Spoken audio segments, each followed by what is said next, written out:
Hola, ¿qué tal? Dios te bendice. Te saluda el pastor José Pereira de la Iglesia Sirviente de Paz. Para mí es un gusto poder participar en estas cápsulas de las casas que visitó Jesús durante su ministerio aquí en la tierra. Jesús, cada vez que visitaba una casa, marcaba un antes y un después.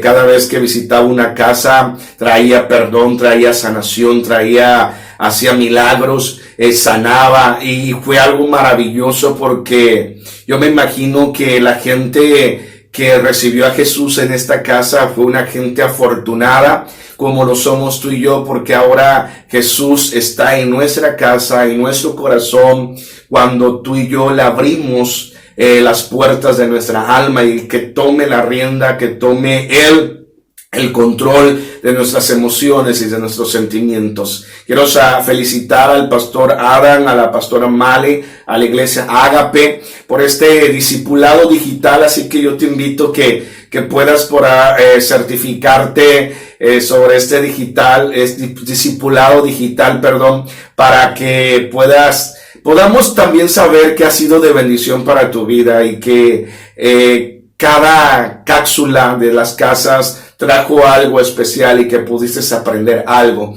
Y me siento contento, gozoso, porque podemos participar de este proyecto maravilloso. Ahora bien, me tocó una casa la cual hasta cierto momento es un poquito diferente que todas las demás, porque en esta casa a Jesús lo llevaron. Él no quería ir, o no, a lo mejor no quiso o no quería ir en esta casa, porque esta casa es diferente a todas las demás. Y esta casa está en el libro de Mateo, capítulo 26, versículo 57, y es la casa de Caifás. ¿Sí? Jesús fue llevado a esta casa para ser juzgado.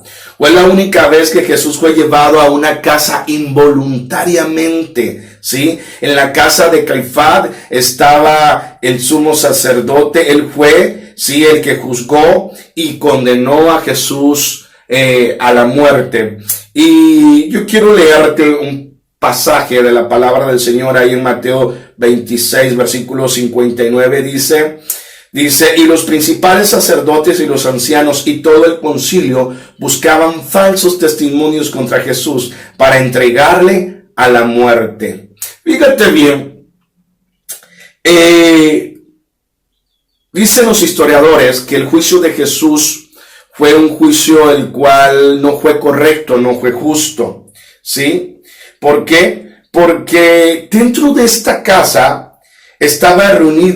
no estaba reunido todo el concilio, sino solamente estaban reunidos los miembros corruptos, ¿sí? Entre los cuales estaba el sumo sacerdote Caifás, ¿sí? Y entonces algunos estudiadores, ¿sí?, señalan varias razones por las cuales el juicio de Jesús debería considerarse como ilegítimo, ¿sí?, porque no aplicaron la ley correctamente.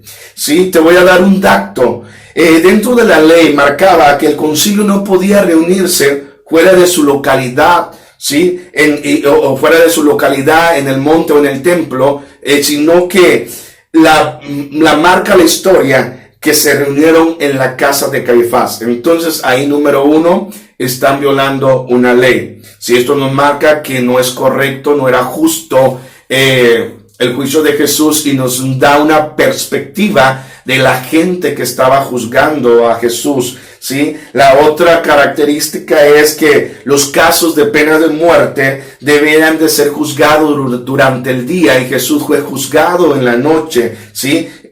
El otro característica o rasgo que nos marca que la ley marcaba que no se podía llevar a cabo un juicio durante las fiestas, ni tampoco en el día después o anterior, sino tenían que esperar que pasaran las fiestas para poder soltar un juicio.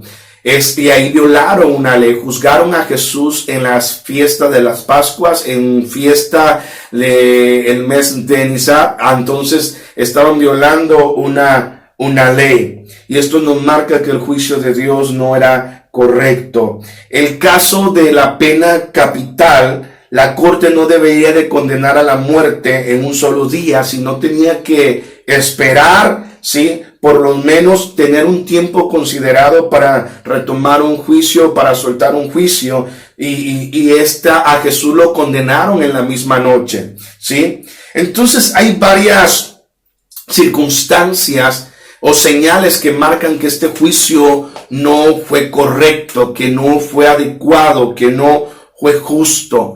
Pero quiero decirte algo, que todo tiene un propósito. Todo tiene un diseño de parte de Dios. Y Jesús sabía que esta era parte del propósito de Dios, del Padre, del Eterno, porque Él sabía que esto iba a pasar. Él sabía que tarde o temprano la hora tenía que llegar. Y tenía que llegar por amor a ti, por amor a mí y por amor a toda la humanidad. Dice su palabra que Él aprendió la obediencia a través del sufrimiento. Y ahí el Señor también empezó a entender que tú y yo necesitábamos de ese amor y de ese sacrificio. Y que por amor a ti y a mí, Él fue a esta casa involuntariamente. Y te digo involuntariamente porque aquí nos trae una enseñanza Jesús. Jesús, dentro de su naturaleza humana, ¿sí?, como la que tenemos tú y yo, pero también Él tenía una naturaleza divina, pero en nuestra naturaleza humana, en su naturaleza humana, Él también sentía emociones, sentimientos. Y esas emociones y sentimientos, a lo mejor en un momento pasó por su cabeza, ya llegó el tiempo y ya llegó el momento. Pero Él se negó a sí mismo para hacer la voluntad del Padre, para que tú y yo hoy tengamos esa vida eterna y esa salvación y ese perdón de pecados a través de Él. Porque solamente Cristo es el único el cual nos puede dar vida eterna, salvación y perdón de pecados. Entonces, Jesús entendió y nos trae una lección aquí. Número 1, que el camino del Señor no es de emoción ni de sentimientos. El camino del Señor es de hechos y de fe. Porque a lo mejor tu realidad te va a matar, todo lo que estás viviendo, todo lo que estás pasando y lo que ves con tus propios ojos te va a matar. Pero los que somos hijos de Dios, los que somos cristianos, nacidos de nuevo, nuestra fe nos va a vivificar y nos va a dar vida eterna. ¿Sí? Ojo, todo aquel que ha nacido de nuevo, porque aquí me trae otra enseñanza Jesucristo. Caifás, sumo sacerdote, los fariseos y los ancianos, siendo parte de la misma familia judía, siendo parte del mismo gremio, siendo parte de la misma enseñanza que Jesucristo predicaba, pero con la diferencia de que Jesucristo confrontaba y hablaba la verdad. Con la diferencia que Jesucristo lo que predicaba, sí, lo enseñaba también a través de su testimonio. Los fariseos, que sabían la palabra, que sabían la ley, y encontramos una historia en Nicodemo, sí, cuando le dice, Señor, ¿qué tengo que hacer para nacer de nuevo? Dice que le dice Jesús, para nacer de nuevo tienes que nacer de espíritu y de agua, sí. Y esto me marca a mí, que el que tú estés en una iglesia, el que tú vengas a una iglesia, ¿sí?, el que tú hayas aceptado a Jesucristo, ¿sí?, eso no te hace nacer de nuevo. Nacer de nuevo quiere decir que tienes que renovar tu entendimiento y tu forma de pensar. Tu forma de ver las cosas tiene que cambiar. Establecer una mentalidad de reino. Por eso Pablo dice, renovaos de vuestro entendimiento. Esta gente, los fariseos, no traían la revelación de la palabra, no entendían, no habían visto que Él era el Mesías, el Hijo de Dios. Y a pesar de que Jesucristo le citó en el libro de Isaías que la profecía se había cumplido y que Él era el Hijo de Dios, nunca lo entendieron y nunca lo comprendieron. ¿Por qué? Porque no habían nacido de nuevo. El que tú vayas a una iglesia no te hace nacer de nuevo. El que te digan cristiano y el que tú digas que eres cristiano no te hace nacer de nuevo. Lo que te hace nacer de nuevo es que tú des frutos de arrepentimiento, en que cambies tu forma de vivir, que dejes a un lado la mentira, que dejes a un lado la crítica, la murmuración. El que tú estés en un garage no te hace ser un carro. El que tú vayas a Burger King no te hace ser una hamburguesa. El que tú vengas a la iglesia no te hace ser un hijo de Dios. ¿Sabes por qué? Porque dice su palabra que para ser hijo de Dios tenemos que aceptar al Señor como nuestro Salvador y nuestro Señor. La palabra Señor en el griego viene de la palabra Kyrios. Kyrios significa dueño. Y tú sabes qué es ser dueño. Cuando Él es nuestro dueño y lo aceptamos como nuestro dueño, uno no tiene por qué vivir la vida como uno quiere. Yo tengo que vivir la vida conforme a lo que el Señor me dice que lo tengo que hacer. Me guste o no me guste. Pero hoy en la actualidad hay muchos cristianos que dicen que el Señor es su Señor, pero vive su vida como Él quiere. En división, en celos, en murmuración, en crítica, en arrogancia, en manipulación, en materialismo, en rebeldía. Hay personas que saben la palabra, wow, que yo me quedo asombrado, pero con sus hechos vomitan la palabra. Y esto quiere decir que no han nacido de nuevo, no han aceptado al Señor como su Salvador y como su Señor. Por eso la palabra nos dice que nosotros nos volvemos esclavos de Dios, esclavos de Jesucristo. Un esclavo como Él, un esclavo no cuestiona a su siervo, a su amo, sino que el amo habla y el esclavo obedece. El amo dice y el esclavo hace. El esclavo no tiene palabra ni voto, sino que el esclavo le dice, dígame mi Señor, ¿qué es lo que voy a hacer? Y esto no quiere decir que seamos unos robots o que Dios quiere que seamos unos robots. No. Esto se tiene que hacer por amor. Por amor me rindo al Señor. Por amor yo rindo mi voluntad a Dios. Cuando yo acepto al Señor como mi Señor, es el momento en el cual yo le doy una muerte total a mi yo, a lo que yo quiero ser, a como yo quiero vivir, a como yo quiero andar, ¿sí? Para decir, ¿sabes qué, Señor? Hasta aquí muere José, hasta aquí muero yo, para que tu voluntad se haga en mi vida y yo quiero hacer tu voluntad. Por eso es que hoy, ¿sí? Vemos tantos cristianos que andan de iglesia en iglesia.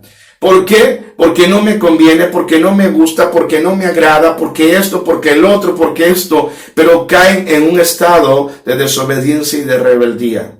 Hay cristianos que se levantan ante la autoridad, hay cristianos que viven llenos de soberbia, de arrogancia, de altanería, porque yo sé más que otro, porque yo sé más que este, porque yo sé que este, pero no entienden el concepto de que Dios no anda buscando cuánto es que tú sabes. Lo que Dios anda buscando, personas que lo acepten como su Señor y como su Salvador, como su dueño y como su amo. Yo quiero que entiendas esta parte. Ahora, la tercera enseñanza que Jesús nos da en esta casa que fue involuntariamente, pero sabía que iba por un propósito, es que aún los mismos de tu hogar, de tu familia, se van a levantar contra ti. La palabra de Dios nos dice que aún nuestros enemigos serán los de nuestra propia casa. A menudo en nuestra propia casa se levanta la voz para juzgar a nuestros familiares a veces, ¿sí? Y a las personas que están a nuestro alrededor. Si darnos cuenta que Jesús también está allí con nosotros. Quiero que reflexionemos sobre esas palabras que a veces nosotros soltamos de juicio sobre nuestro prójimo, o que a veces sueltan sobre ti. Yo quiero decirte que el camino del Señor no es de emoción, no es de sentimientos, sino es de hechos y de fe. ¿Por qué te digo de hechos? Porque para que tú tengas fe tiene que estar puesto sobre un hecho. Y si tú ves, la palabra de Dios es un hecho. Y mi fe viene a través de oír la palabra de Dios. Entonces, mi fe está fundamentada sobre hechos, sobre algo real, no sobre una esperanza, no sobre algo que espero de consuelo, no. Mi fe está fundamentada en hechos, que es la palabra de Dios. Así que no tengas temor. Si alguien se levanta a juzgarte, tú tienes que amarlo. Si alguien se levanta en tu casa a criticarte o murmurarte, tienes que amarlo. Dios está puliendo en tu vida tus sentimientos y tus emociones y tu voluntad. Porque hay a veces que quisieras mandarles a Dios a personas antes de tiempo, pero he entendido que Dios, cada circunstancia que nos hace pasar es porque quiere sacar lo mejor de ti, quiere sacar lo mejor de mí. Y cada materia que entra en un proceso, sea la materia que sea, es para transformarla en algo mejor.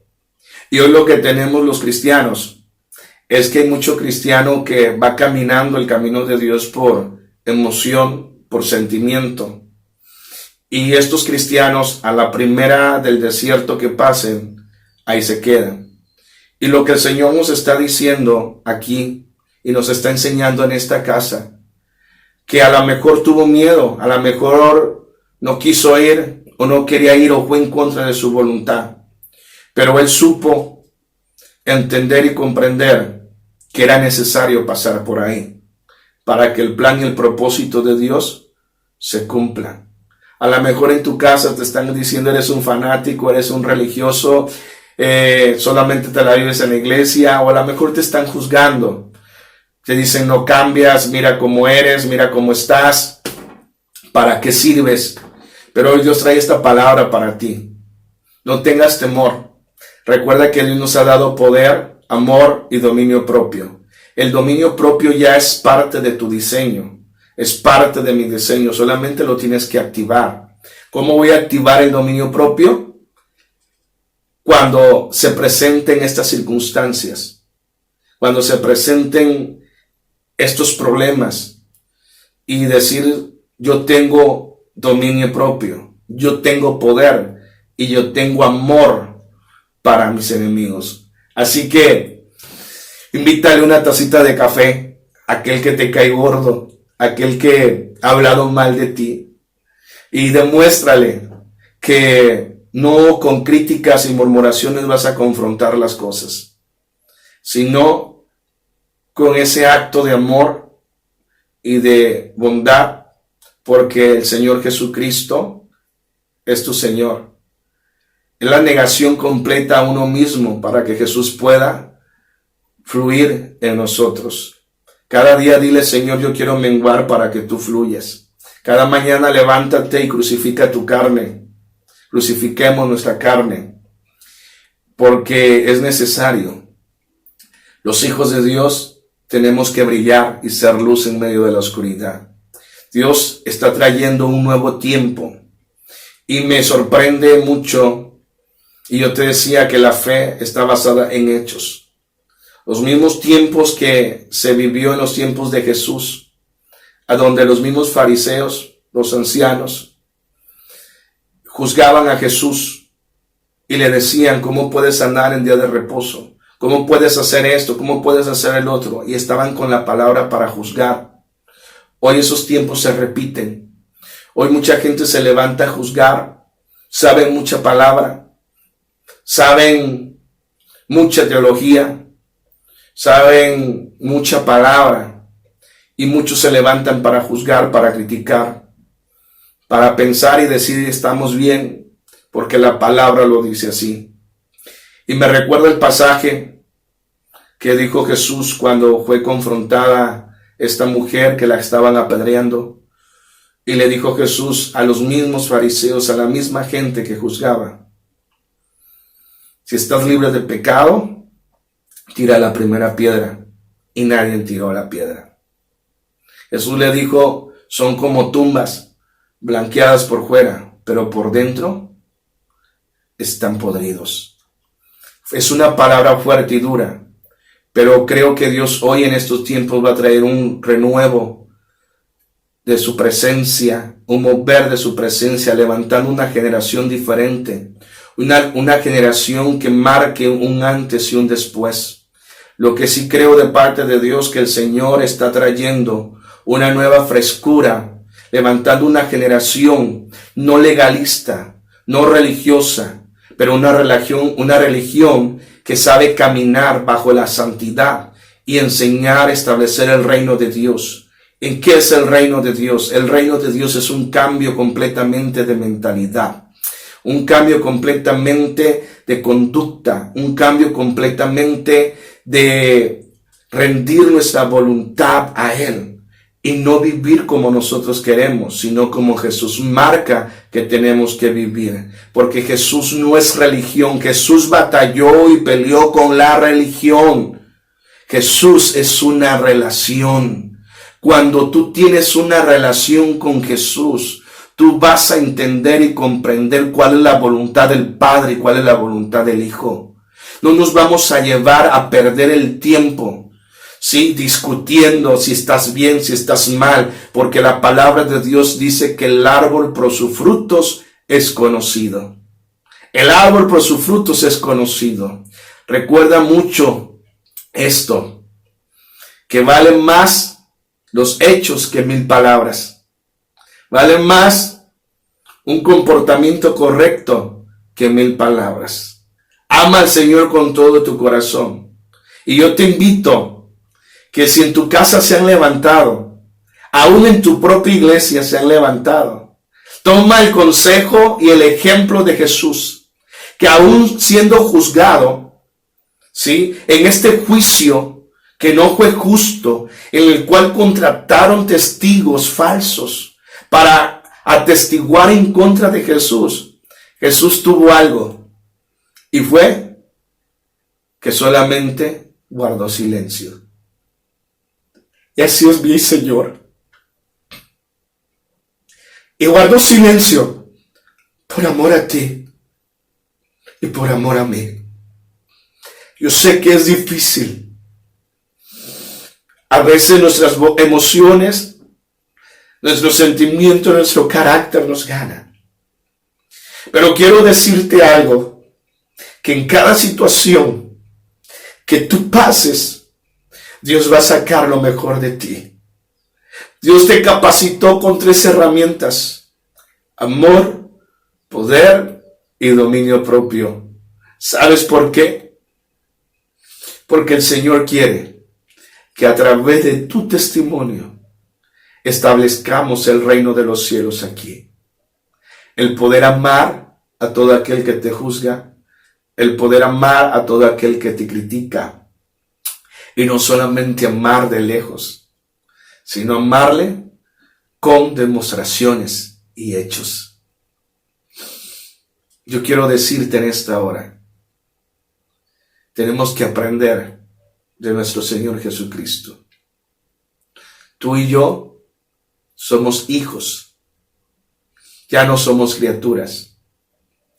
Y Dios demostró ahí su amor, que solamente guardó silencio. A lo mejor estás lastimado y herido por circunstancias que viviste en la iglesia o en tu familia. Pero yo te invito a que no te desanimes. Dios está sacando lo mejor de ti. Dios está sacando lo mejor de ti. Hay una reflexión a donde una hija va con un padre, y el padre es el chef, y la hija tenía problemas. Y el padre, con la sabiduría, le muestra una reflexión, le enseña. Y dice que el padre pone una olla de agua hirviendo y mete una zanahoria, mete un huevo y mete unos granos de café en diferentes tiempos. Y el padre empieza a hablar con la hija y le pregunta: mira cómo salió la zanahoria. Entró dura, pero al final en el proceso se ablandó y con los dedos se puede destruir. El huevo entró frágil al agua hirviendo, pero cuando salió duro. El café, los granos de café entraron al agua hirviendo, pero los granos del café empezaron a pintar toda el agua. ¿Qué te quiero decir con esto? Que tú eres un grano de café, que tú tienes que cambiar las circunstancias. No importa en qué circunstancias estés, tú tienes la capacidad para cambiar tu entorno y tienes la capacidad para cambiar las circunstancias que estás viviendo. En medio de esa circunstancia incorrecta, saca lo mejor de ti. En medio de la crítica, saca lo mejor de ti. En medio de la murmuración, saca lo mejor de ti. Si a lo mejor caíste, a lo mejor fracasaste, levántate. No te quedes tirado, no te quedes ahí. Levántate, no es malo fracasar. El problema es que te quedes en el fracaso. Levántate, aprende la lección en el fracaso y no la vuelvas a repetir. ¿Sí? No la vuelvas a repetir, sino de ahí para adelante. Yo quiero hacer una oración y quiero decirte, dejar bien claro. Dios es un Dios de propósitos. Dios es un Dios de amor y de bendición. Dios tiene preparado para ti grandes cosas, pero solamente tienes que creerlos. No te juntes con aquellos que quieren matar tu fe. No. Porque aquel que no conoce a Cristo y que se dice ser cristiano va a matar tu fe. ¿Por qué? Porque la realidad lo está matando. Pero un cristiano que ha nacido de nuevo, que ha reconocido al Señor como su Señor, sabe y entiende que todo lo que está escrito en la palabra de Dios es verdadero y es eficaz, y que nuestra fe está basada en hechos. Así que aléjate de aquellos que matan tu fe. Aléjate de aquellos. Así que quiero hacer una oración por ti. Hoy mi esposa no me pudo acompañar por cuestiones de tiempo, pero recibo un saludo de la pastora Evelyn y hoy quiero orar por ti. Quiero pedirle a Dios que te traiga esa fortaleza, que no te saque del desierto. ¿Sabes por qué? Porque el desierto es la antesala para tu bendición. Quiero orar para que Dios te dé el discernimiento, qué es lo que quiere trabajar en ti en medio de ese desierto. ¿Qué es lo que quiere trabajar Dios en ti para que puedas llegar a esa bendición? Dios primero tiene que cambiar nuestro odre para traer un vino nuevo sobre un odre nuevo. Y recuerda que el desierto es pasajero, que es la escuela de Dios. Y a lo mejor se han levantado en crítica en tu iglesia, en tu familia, pero Dios está moldeando tu carácter, está moldeando tu temperamento, está cambiando tu forma de ser, está cambiando todo. Vas a hacer cosas que a lo mejor no quieras hacer, pero Dios te va a decir, hazla. Jesús fue involuntariamente a la casa de Caifás y fue involuntariamente. Dios a lo mejor te va a llevar involuntariamente a que pidas perdón, a que reconozcas tus errores, a que a lo mejor digas, fallé. Y es de sabios, es de todo aquel que quiere crecer. Tú decides si quieres crecer, tú decides si quieres madurar, tú decides si quieres ser hijo de Dios. Tú decides si quieres dar testimonio de que Él es tu Señor. Amén. Que Él es tu Señor. Así que cierra tus ojos ahí. Padre Celestial, te damos gracias por esta enseñanza, por esta reflexión, Padre. Yo te pido por todo aquel, Señor, que se ha lastimado, se ha herido en su corazón, Dios, y que no ha entendido, Padre, que cada circunstancia que pase a nuestras vidas, tú tienes el control de todo y que tú nos has enseñado para poder entender que nos has capacitado con poder, amor y dominio propio y que todo lo podemos en tu nombre, Señor.